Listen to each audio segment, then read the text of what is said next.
Hi friends, welcome to my channel. ఇక morning అవ్వడంతో అమర్ అయితే నిద్ర లేచి బెడ్ మీద కూర్చుంటాడు. అలా కూర్చుని పక్కకి తిరిగి చూస్తే అక్కడ బాగి, ఆరు పాప ఇద్దరు కనిపించరు. దాంతో బాగి ఎక్కడికి వెళ్ళింది అని అయితే అమర్ అయితే లేచి రూమ్ మొత్తం చూస్తాడు. కానీ రూమ్లో బాగి ఎక్కడ కనిపించదు. ఇక దాంతో పిల్లల రూమ్లో ఏమైనా ఉందేమోనని పిల్లలు ఉన్న రూమ్లోకి వెళ్ళి అక్కడ అప్పుడే లేచిన అమ్ముని అయితే అడుగుతూ ఉంటాడు. అమ్ము, బాగి గాని ఇక్కడికి వచ్చిందా అని అడుగుతాడు. లేదు డాడీ, ఇంకా రాలేదు అని అయితే అమ్ము చెప్తుంది. ఇక వెంటనే అమర్ అయితే లేచి కిందకి వెళ్ళి, యాదమ్మ, బాగిని ఏమైనా చూసావా అని అడుగుతాడు.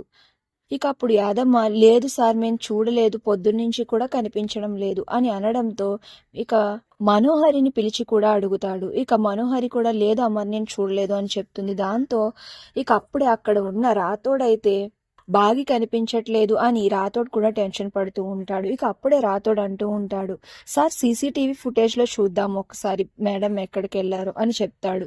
ఇక వెంటనే సీసీటీవీ ఫుటేజ్ తెచ్చి ల్యాప్టాప్లో అయితే కూర్చుని అమర్ అయితే చెక్ చేస్తాడు. ఇక ఆ ఫుటేజ్లో బాగి అర్ధరాత్రున పాపని తీసుకుని గుమ్మం దాటుతూ ఎంతో బాధగా కృంగిపోతూ కన్నీళ్లు పెట్టుకుంటూ అలా గేటు దాటి బయటకు అయితే వెళ్ళిపోతుంది. ఇక మనోహరి వేసిన ట్రాప్లో బాగి పడిపోయి ఇంటి నుంచి అయితే బయటకు వెళ్ళిపోయింది. మరి బాగి తిరిగి అమర్ తెచ్చుకోగలుగుతాడా, లేదా కొన్నాళ్ళు ఇంకా బాగి బయటే ఉంటుందా? అసలు ఇప్పుడు ఏం జరగనుంది అనేది నెక్స్ట్ రివ్యూలో తెలుసుకుందాం.